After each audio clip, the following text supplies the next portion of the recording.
ஒரு நிமிட ஜெபம். ரோமர் 2ஆம் அதிகாரம் 7ஆம் வசனம்.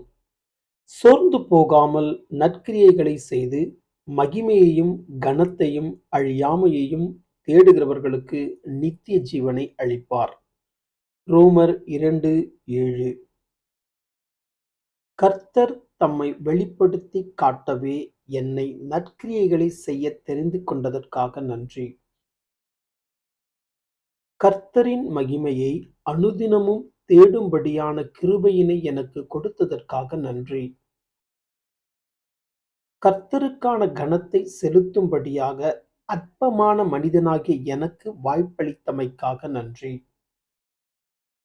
கர்த்தர் அழியாமையை தரித்தவராய், அநாதி தேவனாய், என்றென்றும் எனக்கு துணை செய்வதற்காக நன்றி. கர்த்தர் நித்திய ஜீவனை எனக்கு கொடுக்கும்படியாக வாக்கு பண்ணி இருப்பதற்காக நன்றி. இயேசுவின் நாமத்தில் வேண்டிக் கொள்ளுகிறோம் எங்கள் ஜீவனுள்ள நல்ல பிதாவே. ஆமென்.